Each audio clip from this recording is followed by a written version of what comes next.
Good morning, everyone. Thanks for joining us here today. Today we've got Hontas Hatzi here from Hontas Hatzi Co, and they are in the building consultancy game. Thanks for joining us here today, Michael. Just wanted to get an introduction about yourself and Hontas Hatzi Co, what you do in that building consultancy space. Well, thanks for having us on the podcast, Terry. Appreciate the offer. But the Hontas Hatzi Co, look, we've just pretty much a startup business, been around for 2.5 years. So it's all going well. It's been a bit of a journey to get to this point. But I guess a bit of background. I've been in the game for over 20 odd years almost. My business partner's been over 20 years as well. So a lot of experience there. We both worked as building surveyors and certifiers back in the day. So I was at a large firm for about 14, 15 years and then made the jump in 2020 to do a bit of access consultancy. So that kind of opened up a new avenue for us. Pretty much following all that, we sort of, the opportunity came around where, we could, kick the goal, start the business off. It was always been a bit of a pipe dream for us to sort of get going. And the fact of the matter is, the timing was right. It just sort of happened organically, and here we are, sort of 2.5 years and still kicking some goals. So, touch wood, it's all going well. So we're pretty happy so far, but it hasn't come without its challenges, of course. But ultimately, it's been a pretty good opportunity so far that we're sort of taking the most of. So it's been good, yeah. So when jumping in with Nick, your business partner, what was the vision with Hontas Hatzi Co? Like, what did you just want to specifically target? Did you have particular partners that you wanted to team up with to go down certain avenues? What was the approach there when you first started up? Yeah, good question. I guess from our end, Nick and I are similar characters, but we both have different strengths and weaknesses, and we kind of use that to the advantage of the business. Pretty much I'm kind of that more nice guy, approachable. I'll go and sort of do that sort of line of work, whereas Nick's a bit more methodical and gets things done in a different way. But you put the two together and it's a pretty good formula. Given our experience in the game as well, you sort of know what works and what doesn't. And I guess, you don't want to push the wrong buttons when you're starting up a business and sort of send people the other way. But ultimately, that's pretty much how we sort of work together, a bit of yin and yang. And that's pretty much what we got to. Yeah, awesome. And the vision for Hontas Hatzi Co, what was the plan when you first started? Yep. Where did you want, is it on track where it is currently 2.5 years later, or is it something where you're sort of refining things and then saying where you want to be? Because I know that you've actually put someone on, so that's obviously a big goal, big step forward. So is that sort of again on track where things are heading for Hontas Hatzi Co? Yeah, look, we're definitely on track. Ultimately, like any business, we're still in the initial stages of, I want to say startup. We've definitely started up and, got past that 12-month sort of window. But the long-term vision is obviously for the business to be a business and run itself. I think it's a definition of a business where you can step away and the thing just runs itself. So that's the ultimate, pipe dream, long-term dream. Ultimately, we have to sort of, take our steps, baby steps. It's not going to happen overnight. We are constantly refining the business. There is no magic formula, in my opinion, that works for any business. You pretty much have to find your own way, take your notes from others around you.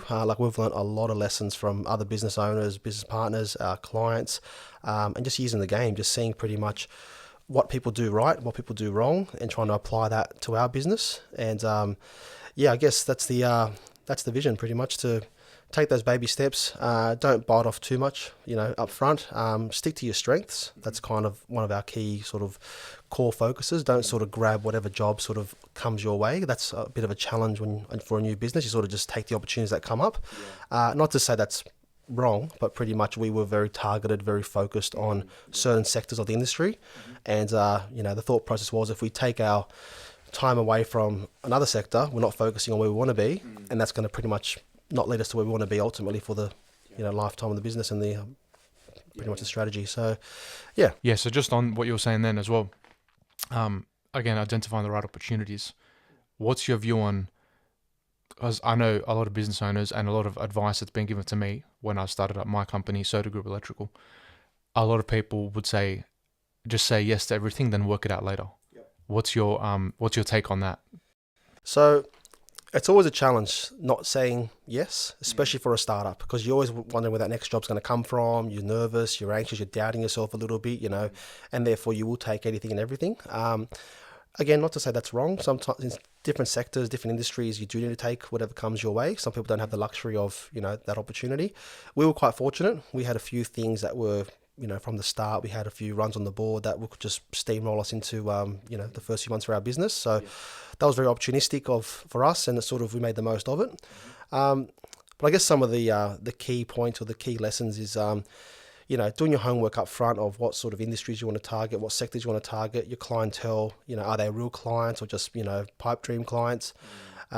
Your business structure. I wanted to touch on that one. That's probably a big one for me, because a lot of people, they'll get in as a sole trader, or they'll just, start off as a small sort of, company, which is fine. But I guess the long-term vision, if you were to be successful, as under a sole trader, that's sometimes not the best strategy or the best structure for a business. So I'm always an advocate for getting your setup done right. And this is something we learnt a long time ago, looking at some of the, I won't say mistakes of the previous companies we worked for, but from their lessons that they learnt. And we sort of just picked up on that and focused on what they did right and applied that to our sort of business. And it's worked, it's paid dividends pretty much, because essentially we have the right structure now to sort of see us through. And when that success does come, you are set up appropriately, because it's very hard to undo some of the stuff, and you might pay more down the track to undo it to get the right structure set in place. So, I'm a big advocate for that. Having the right tax accountant, look at asset protection. That's another big thing as a business owner and a director. It's kind of a big thing. So, I can dive into that and talk hours about asset protection and that sort of structure. But I was going to say, a lot of people actually, it's not something that, it's not like you go to TAFE where you sort of learn about how to start up a business, and what to put in place and that sort of stuff. And a lot of this stuff, sometimes people or get that advice from, might be a family member that started a business, and it's not that they've done it right, but it's the only source they know of, so they don't know who to tap into, who to turn to. And that's why it's a big thing, having that guidance, that you did that exposure from your previous employers and who you used to work with, having all that, it's almost like priceless, because a lot of people learn the hard way when they've bitten off too much, and then it's like, all right, now we've got to deal with it, and there's no protection in place. I know, again, me personally, I actually delayed starting up Soda Group about 3 months, because I was waiting for the right systems to be onboarded with certain companies, to work in with them, and again, having that protection, just things working efficiently, because like you said earlier, doing it from the get-go is so much easier. It can happen later. It's just a bit more time consuming. It's a bit back and forth, having to verify things and all that sort of stuff. So it's one thing setting up your company financials at the start of the business, like it's cheaper to do it sole trader, like you said. But again, if you were to do it down the track, it's going to cost you, again, money, but also the time. Time's a big cost, which we don't say. It's not always monetary costs. It's these non-monetary ones that come into it. So yeah, but I think the structure is a big one for anyone that's starting out in business and they're not sure which way to go. Again, accountant's massive.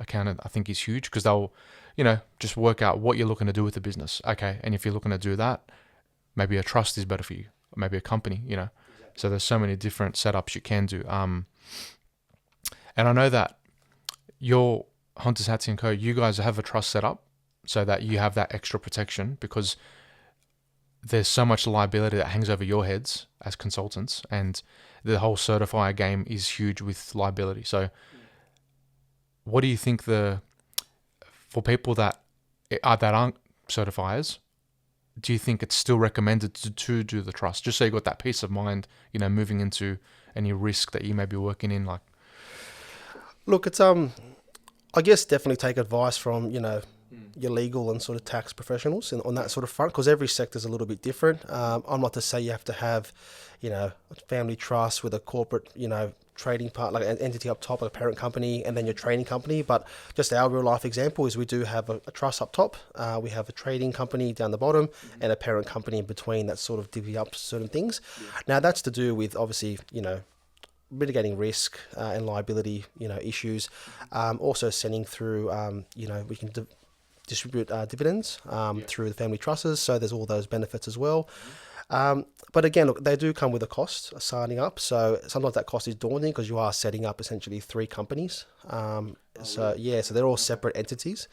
So sometimes sole traders, or when you're first starting up, you don't want to allocate, 5-10 grand to a tax, to a company structure setup. But the challenging part is when you are set up and going, if you're under a sole trader, if you want to undo that down the track, you can do it. It's it's not a problem. It just takes time, but that's also time away from your business. And when you're rolling and you got work coming in the door, you want to be focusing on the work and that job done, not undoing your corporate structure and then trying to redo it all. So again, these are lessons that we learned from others. I wasn't born knowing. I'm not going to say I was, went to uni and worked all this stuff out. Like, these are all experience and real life experiences, just seeing how people did it. And I guess for anyone out there that really is starting up, talking to people, talking to other successful people, being involved with groups and that sort of, where they can help each other and give you guidance, and just learning from other people what they've done. That was key. That's pretty much how we did it. And like I said, there's no set formula. There's no magic, for this company do this, or for this sector do this. But ultimately, you do need to consider those key issues of, tax, risk mitigation, asset protection, and just making sure you're set up in the right sort of manner to sort of make sure your business is protected and you guys are protected as well. Yeah, 100%. No, that's so true. Even the few business people that I have connected with, there's some people that have scaled it to millions and millions, like tens of millions, right? And when we do get into the nitty-gritties of company structures, business structures, it's to my surprise that some of these tens of million valued businesses only have they just have a company set up. It's not a trust. So it's really something that you do have to run by your accountant and make sure that it is the structure suited for you, because again, trust does have an extra layer of protection, but again, it's just on the profession, what you're looking to do, how much peace of mind you sort of want to have. But again, that thing there, it's just a big first setup to take on, because I know people that are doing big numbers, because that's one thing too. Small business does big numbers, even though I know I'm considered small business, I'm sole operator. There's 3 of you guys, still would be considered small business, but we do big numbers. It's not like, you got to be doing over 5 mil to be considered a large business. Like, there might be companies that have 5 employees and they're doing 5 mil. So I think it's a big thing to set, because again, my original point that I was going to make was, I know operators that are still sole trading and they're doing comfortably $500,000 a year. Even closer to $1 million, and it's like, these numbers are nuts, and you'd think that they want that or have that protection in place just for, again, the tax benefits and stuff like that. But again, it just may be a matter of not having the right guidance, the right advice, and then they're still operating as a sole trader, paying all this extra tax that they don't need to be paying. So I think that's a big thing too. Was there any just when it's starting up the business, was there any light bulb moments that went off for you when you're like, okay, I've got to focus on this more. This is what's going to be bringing in more money, building better relationships. That's where we want to be. This is our space that we want to focus on. Because like you said earlier about sticking to your target audience, the strategy that you first lined up the business with.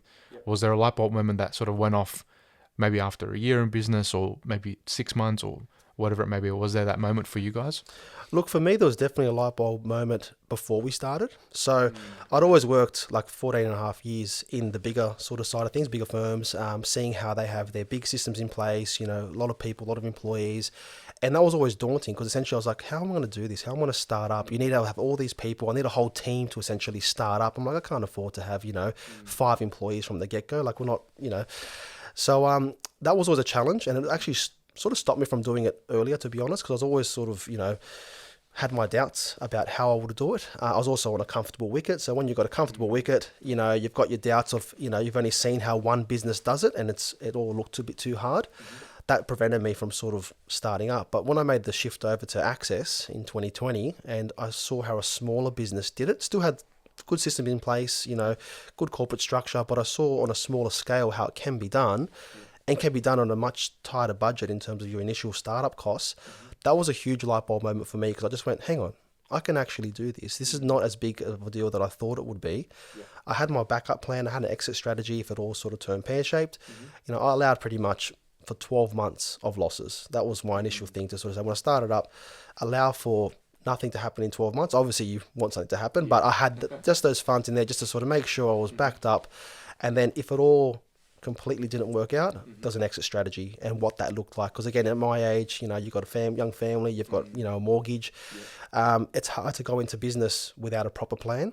And even a proper plan consists of, what's your exit strategy? What does that look like? You can't you can't lose your property, you can't put your kids and family on the street. So it's a serious consideration as to what does business look like when it's successful and what does it look like when it's not, and can we survive that moment of it's not successful type thing. And that was a big thing for me.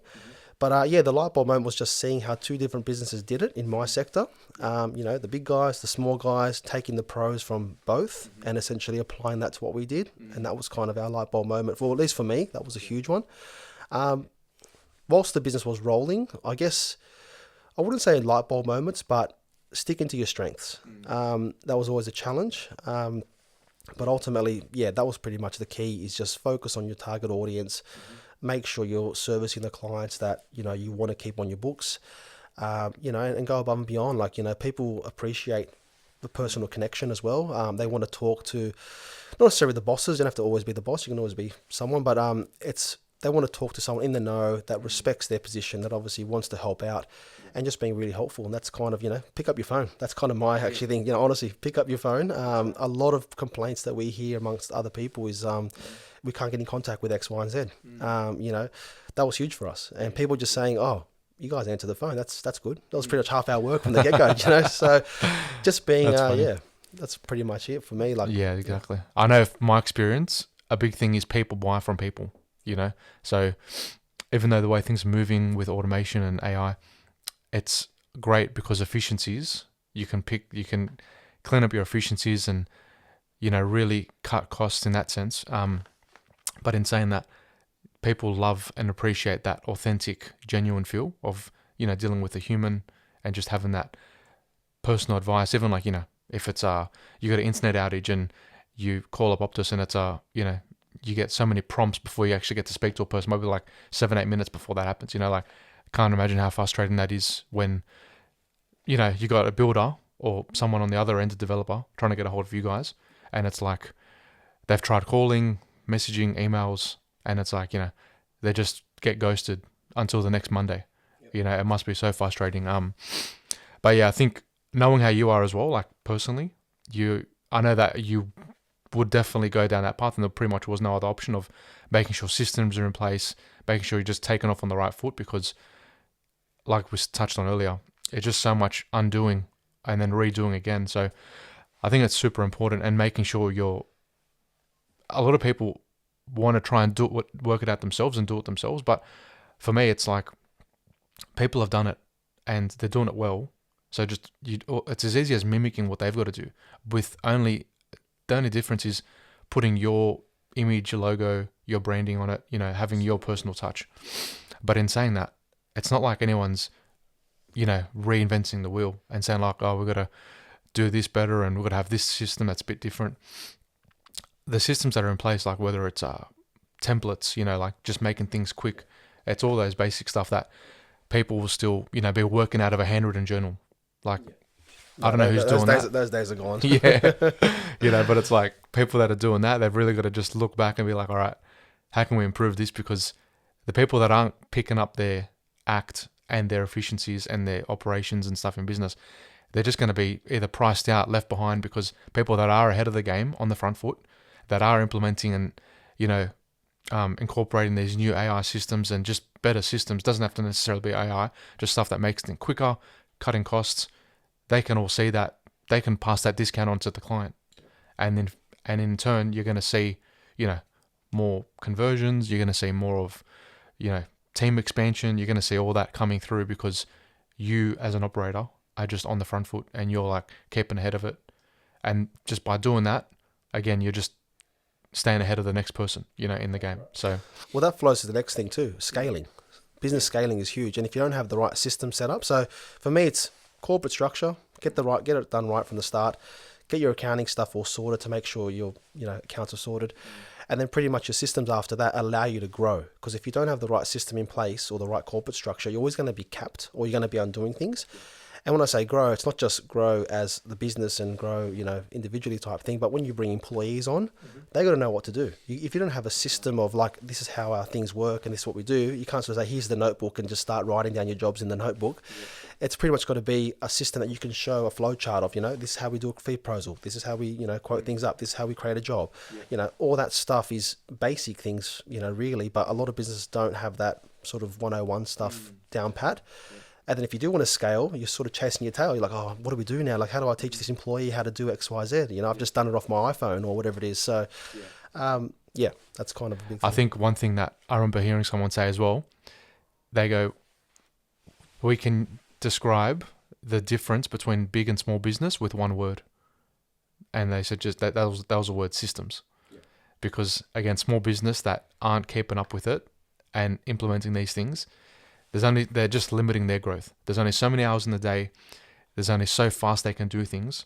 So, and a big thing is in business, the turnaround time. Like if you can if someone contacts you and it's urgent and they need a fee proposal, real quick, you can get it back with them. I'm not sure how quick a fee proposal. I know my quoting, I'm doing it on the spot at the inspection. So my turnaround time for quotes is super quick. And clients love that because it's like, it's respecting time too. Like I'm respecting my time because I want to make sure I can serve as many clients as I can, but also the client's time. They might only have half an hour window. I've got to get out there. We've got to walk through the job. We've got to make sure we've covered every item. Got to include all the pricing, the descriptions of it, the labor allocation, making sure everything's included. So it's black and white because I'm a big advocate of not having any surprises. Like if I don't want to make sure I do a job, we've quoted for it, that's that. And then at the end of the job, oh, we had to do this, this, and this along the way, and it's going to be a $1,500 variation. Yeah. You've just burnt the lead. Yeah. You've burnt the client. The bridge is gone. See you later. So we're big on making sure things are just black and white, transparency. Yeah. And I want to touch on, you said exit strategy earlier. So I guess people look at exit strategies like a couple different ways. One thing is, if things aren't going pleasant and you are experiencing more challenges than victories, and you have to think about how we're gonna turn the boat around, how we're gonna make sure things are heading the right way. If it's a matter of cutting your losses, yes, that's obviously an exit strategy because you're thinking, all right, maybe it's not the right fit. We're just gonna let it go. Maybe reconsider it something else. Another view when I think of exit strategy is when someone's grown their business that well, and they're actually thinking, it's not that they've lost their passion or their love for the certification or electrical, whatever it is, but it's like they just want to hang the boots up from that business and also sort of cash it in, like the exit strategy there too. So is there an exit strategy for Hontas Hatzi Co when it scales big enough? Do you see yourself, pulling away and just maybe cashing it in if it's a decade, 2 decades? Have you ever thought about or considered anything like that? No, definitely. We actually have a plan in place. So our plan in place is to get the employees in, people that we know and trust. So pretty much our first employee, it's been a long time colleague of ours, known the guy for 15 years. And essentially our plan with him is to, cut him into the business when the time's right. Ultimately, we want the business to be successful, but I also want my employees to be successful. I don't just want to it's all about me and us getting profits. I want to build up my employees, and essentially, until they get skin in the game and they get their own cut, they're always just going to be an employee. Yeah. So I don't want to treat them exactly like that long term. If you're a strategic employee for me and my business to grow long term, you have to have that plan of succession planning. So pretty much if you don't cut them in early on, they'll either start their own thing, go to another firm, get poached. So when you have those staff that are critical to your business and you also want to see them be successful too, then you got to put them into the game. You got to cut them in at some point whenever that timing is right. And then they'll obviously be motivated. They'll have, they'll have the passion, they'll have the, that bit where they want to sort of roll on. And then when the time's right, you start to sell off your shares, and obviously that's how you sort of cash in, so to speak. But if you don't have that plan in place, fast forward 10, 15, 20 years for us type thing, where I do want to retire one day, end up Mykonos somewhere, on the beach, who knows? But look, if you don't have the staff there, it's hard to some business can go to market and just sell it, straight off the bat. But normally, especially in my line of work as a consultant, we are the business, so to speak. So it's hard, if Nick steps away, if I step away, that's kind of our business gone, so to speak, or at least 50% of it gone. So having the staff that can fill those boots, that have got, a lot of years under their belt, not just experience, but years with us. And then, as an associate or as a future director, they'll be the future. So staff are the future if you do want to sort of roll it on type thing. And that is an exit strategy as well, because you do have to retire one day. We can't work to, Yeah, that's right. So, Definitely. Yeah, okay, that's good. Yeah. Again, it's one other thing that people starting up business, it's not one of the first things you think about. You're just thinking, I want to start the business up and I'm already thinking about selling it. You got to sort of take the baby steps. So again, it's one thing that people with the vision to scale the business, it's one thing they do factor in, because they're thinking, all right, I'm going to start picking up marketing strategies. I'm going to start doing lead generation, high conversions, so forth. And then with all that comes growth, bigger teams like we touched on earlier. So that's when you got to start factoring, okay, am I going to, hang the boots up at 10 million turnover, 20 million turnover? Like, where's it going to stop? And when do I feel comfortable enough to pull out and be like, all right, this was a good run. Maybe you might turn, a lot of people do complete career shifts as well. You might be doing consultancy now. You might be, I don't know, doing a food truck or... I'll be fishing, mate. Fishing charters, that's fishing where I'm charters, going. that's it. That's a dream, yeah. Yeah, so, there was one thing that I wanted to touch on. Right now, you're obviously in the trenches and you're working really hard and grinding, obviously, to grow the business and achieve that vision that you guys have in mind. If, I had a magic wand and I was just to wave it and I go, what's your dream, ideal work-life balance look like? Okay. Do you have something, I know you might be on the spot, but is there something that you've sort of envisioned where you're thinking, I'd love for the business to be at this level, at this scale, and we're going to still be involved, but not, like you said earlier, we can move away. Things are still rolling. Is there something where you can picture yourself doing where you might be involved, if it's a few hours a week or something? Is there a ideal work-life balance that you've sort of got in mind that you'd love to work towards one day, that you can see yourself doing, like, yeah, I'm going to go for a holiday now, but when I get back, still got a few things to do, but it's not totally reliant on you to keep operating, that ideal work-life balance? Well, look, flexibility is probably the biggest thing that I've gained in owning a business, so, and being part of it. So look, I've got a young family. Being around the kids and, working from home, working from the office, having that flexibility to dart in, dart out is been pretty good for me personally. I guess the ultimate work-life balance is probably a challenging one, because I think it shifts depending on where you are in your life. And, we all can't be retired. I do think that people need to work just to stay sharp, stay focused. I feel like as soon as you step away too long from the game, it's kind of very hard to get back to where you were. Yeah. So that's always a bit of a challenge. But I guess, I'd love to have sort of 6 to 8 staff is my long-term plan. So you have sort of, a couple of directors and obviously the up-and-coming guys that are being cut into the business, senior associates, couple of senior staff under those guys, and maybe reception, depending how big we get, maybe accounts. But that's kind of our sort of business model. We don't want to, at the moment anyway, obviously all subject to change, but we never sort of plan to have 50, 60 staff, expand all over the world type thing. That's not really the opportunity at the moment. We're sort of very focused on what we're doing, and we're doing well in this sort of sector. Awesome. Sometimes big expansion causes bigger dramas too. You have to think about HR issues, legal issues in different states have different laws. If you're not across some of the state laws, that's always a challenge. So people just say, yeah, I'll do work anywhere and everywhere.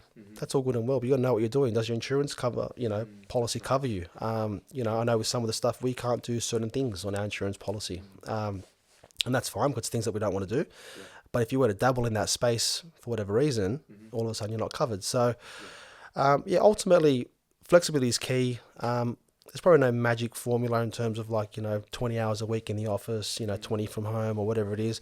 But I think just making sure you're happy with what you're doing. Do you have a passion still? Is it working out for your family? What's your what's your relationship look like? Are you sort of in the office 60, 80 hours and, don't see your kids anymore? Yeah. That for me is not the dream. No, definitely. But you do have to do those long hauls sometimes when the work's on. That's not a problem, as long as it sort of, ebbs and flows, sort of, But Yeah, it's like what you were saying earlier. That's that saying, bigger levels, bigger devils. It's all well and good. You can grow and scale and do all the rest of it. You're just obviously opening yourself up to those bigger risks, and if you're not, handling it the right way, and you're definitely more susceptible to taking that on. So, no, that's great. But I was asked that, a while ago, maybe not even a while ago, maybe a month ago. The dream lifestyle, and I said something along the lines. The questions were, how many hours in the week would you like to work? How many weeks in the month? How many months in the year?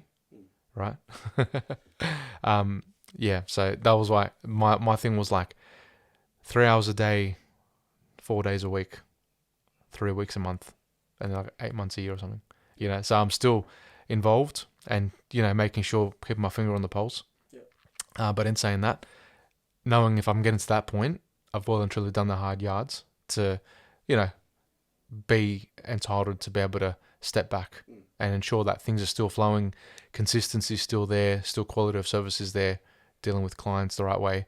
But in saying that, having that work-life balance with the family, because again, ideally, that flexibility, like you mentioned, is the ultimate goal. It's not even, again, it goes back to another non-monetary benefit.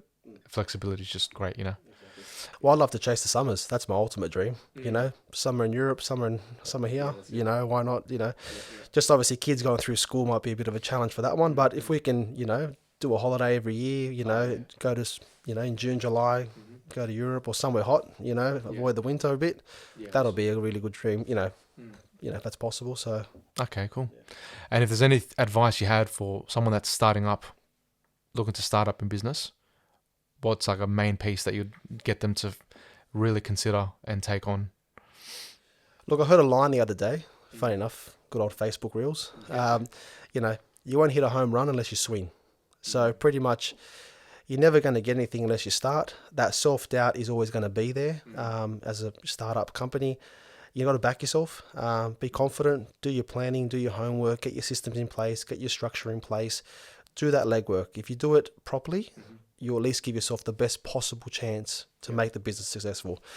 Not to say you have to do everything, like some people just jump in and they work it out. That's all fine too if that works for them. But for me, I'm a very structured guy. I need to make sure I've got things in place. Otherwise, I won't function properly.